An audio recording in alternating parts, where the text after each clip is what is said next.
శుక్లాంబరధరం విష్ణుం శశివర్ణం చతుర్భుజం ప్రసన్నవదనం ధ్యాయేత్ సర్వ విఘ్నోపశాంతయే. సాహిత్యాన్ని మనం గమనించినప్పుడు శిష్టేతర సాహిత్యం, శిష్ట సాహిత్యం అని రెండు రకాలుగా కనిపిస్తుంది. ఏ సాహిత్యం అయినా సరే, ఏ భాష అయినా సరే శిష్ట సాహిత్యం కన్నా శిష్టేతర సాహిత్యమే ముందుగా వచ్చిందని నమ్ముతారు. కారణం ఏమిటంటే మన పనిని బట్టి, చేసే కృషిని బట్టి, మన అవసరాన్ని బట్టి లయ ఉంటుంది. ఆ లయని ఆధారంగా అప్పటికప్పుడు ఆసువుగా గీతాలని సృష్టించుకుని కార్మికులు పాడుతూ ఉంటారు. ఆ కార్మికులు ఎవరైనా సరే, వ్యవసాయ కార్మికులు అవ్వచ్చు, మామూలుగా పట్టణాల్లో పనిచేసుకునే కార్మికులైనా అవ్వచ్చు, లేకపోతే పడవ నడిపే వాళ్ళైనా అవ్వచ్చు. ఎవరైనా సరే వారి లయకి సంబంధించి, వాళ్ళ వృత్తికి సంబంధించిన లయతోటి ఆ గీతాలని వాళ్ళు అప్పటికప్పుడు అల్లుకుంటారు. అందులో సాధ్యమైనంత వరకు కూడా భక్తి సాహిత్యం, ఒక రాముడో ఒక కృష్ణుడో వాళ్ళ మధ్యన తిరుగుతూ ఉంటాడు ఆ పాటల మధ్య.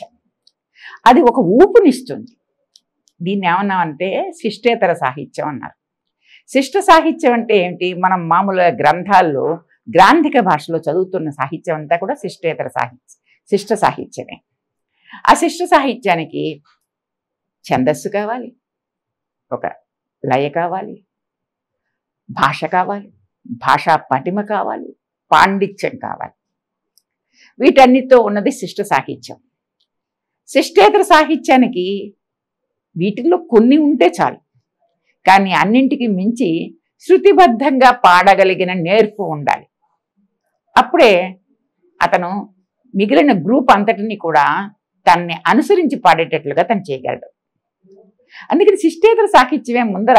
ప్రపంచంలో ఏ భాష చూసినా శిష్టేతర సాహిత్యంలో పదం ఆరంభం నుంచి ఉందని చెప్పేసేసి మన పరిశోధనలో తెలుస్తూ ఉంటుంది. ఈ శిష్టేతర సాహిత్యంలో రాను రాను ఏమవుతుంది అంటే ఒక లయ, ప్రాస, యతి, అంతరాంతరాల్లో ఒక ఛందస్సు, ఇవన్నీ ఉన్నప్పుడు మాత్రమే అది ఒక శోభాన్వితం అవుతుంది, శోభామయం అవుతుంది. ఈ శోభామయమైన సంగీతాన్ని, పాటని అందరూ కూడా అనుసరిస్తారు. వాళ్ళకి తెలియకుండానే అది వాళ్ళకి పట్టుబడుతుంది. మనం ఏదో కూర్చుని సంగీతం నేర్చేసుకుంటున్నాం, పాట నేర్చేసుకుంటున్నాం అన్న వాళ్ళ భావన వాళ్ళకు ఉండదు. వాళ్ళు దాంట్లో లీనమైపోతారు. దాన్ని గేయం అన్నాం. ఒక లయబద్ధంగా ఒక ఆలాపనగా పాడేదాన్ని గేయం అన్నారు. మామూలుగా రాసేదాన్ని వాక్కు అన్నారు. ఈ రెండు కలిపి, వాక్ ప్లస్ గేయం కలిపి దాన్ని వాగ్గేయకారుడు అన్నారు.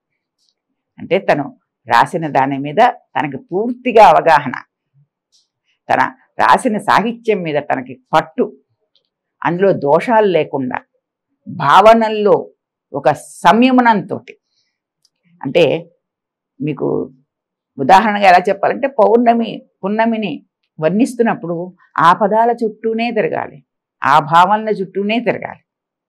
మళ్ళీ అమావాస్యను వర్ణించినప్పుడు అది వేరే సందర్భంలో చేసుకోవాలి.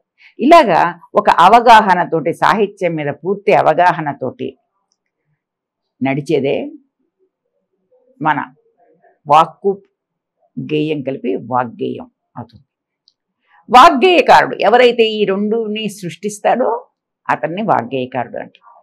వాగ్గేయకారుడికి ఉండవలసిన ముఖ్యమైన లక్షణం ఏంటంటే తను సృష్టించిన పదాన్ని తను ఆనందంగా, అందంగా, లయబద్ధంగా, ఒక రాగయుక్తంగా పాడగలిగి ఉండాలి.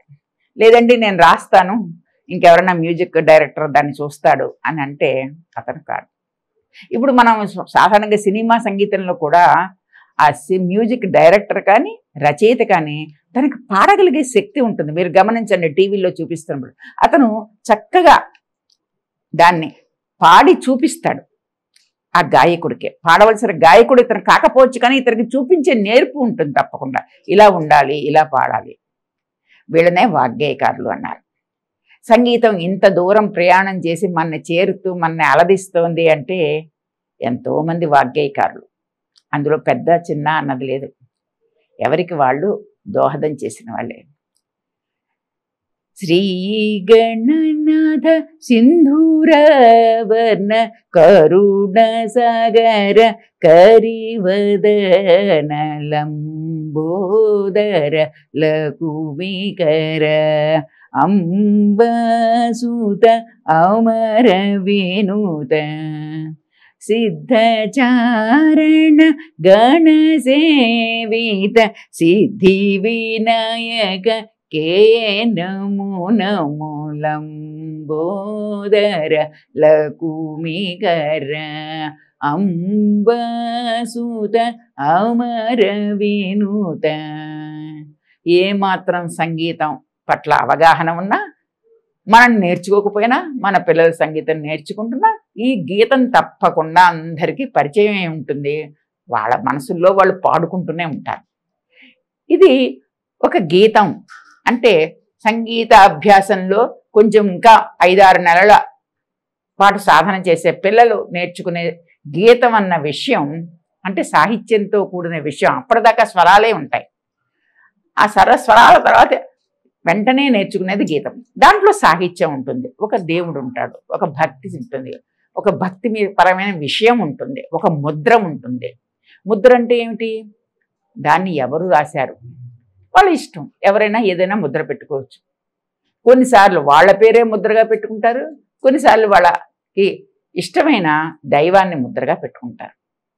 ఈ రకంగా ఉన్నది ఒక గీతం.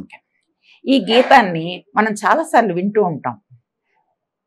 కానీ మనం మనసు పెట్టి ఆలోచిస్తే గీతం ఎవరు రాశారు అని ఆలోచిస్తే పురందరదాసు కన్నడ సీమలో జన్మించిన మహాకవి. అతను ఈ గీతాలు రాసి సంగీతానికి ఒక సిలబస్ను తయారు చేశారన్నమాట. అంటే ముందరే ఎవరు పెద్ద పెద్ద కీర్తనలు పాడలేరు కదా. అలాంటప్పుడు దీన్ని ఒక పద్ధతిగా ఎలా ఆలు నుంచి చిన్న చిన్న పదాలు, అరటి, ఆవు, అమ్మ, ఇలా చిన్న చిన్న పదాలని నేర్చుకుంటూ సాహిత్యాన్ని ఎలాగ పిల్లలు నేర్చుకుంటూ ఉంటారో అలాగే సంగీతంలో కూడా ఒక సిలబస్ని తయారు చేసి మెల్లిగా వీళ్ళకి అలవాటు అయ్యేటట్టుగా మనం ఆ సబ్జెక్టులో మనం లీనమయ్యేటట్టుగా తయారు చేసిన వ్యక్తి పురందరదాస్. ఈ విషయం చాలామందికి తెలీదు. ఎందుకంటే మన సాహిత్యంలో ఎలా ఉందంటే సంగీతం ఒకలా ప్రయాణం చేస్తుంది, సాహిత్యం ఒకలా ప్రయాణం చేస్తుంది. సంగీతం వాళ్ళదే మనకెందుకు అని సాహిత్యకారులు అనుకుంటారు. సాహితీకారులు సాహిత్యం గురించి మనకేమిటి అవసరం, ఏదో మన సంగీతం రాగాలు పాడుకుంటే సరిపోతుంది కదా అనుకుని సంగీత ప్రియులు అనుకుంటూ ఉంటారు. కానీ అలా కాదు, అలా ఎప్పుడూ జరగదు. ఎక్కడో అక్కడ ఇవి రెండు కలిసి నడవవలసిన పరిస్థితి తప్పకుండా వస్తుంది. సాహిత్యం వేరు, సంగీతం వేరు అని నేర్చుకునేటప్పుడు కొంచెం అవగాహనతో ఉన్నా కానీ అవి రెండు కలిసే ప్రయాణం చేయాల్సి వస్తుంది. ఆ విషయాన్ని మనం ఇవాళ ఈ దాంట్లో వివరంగా తెలుసుకుందాం. Please subscribe to the channel and download the Politicos app from the links in the description.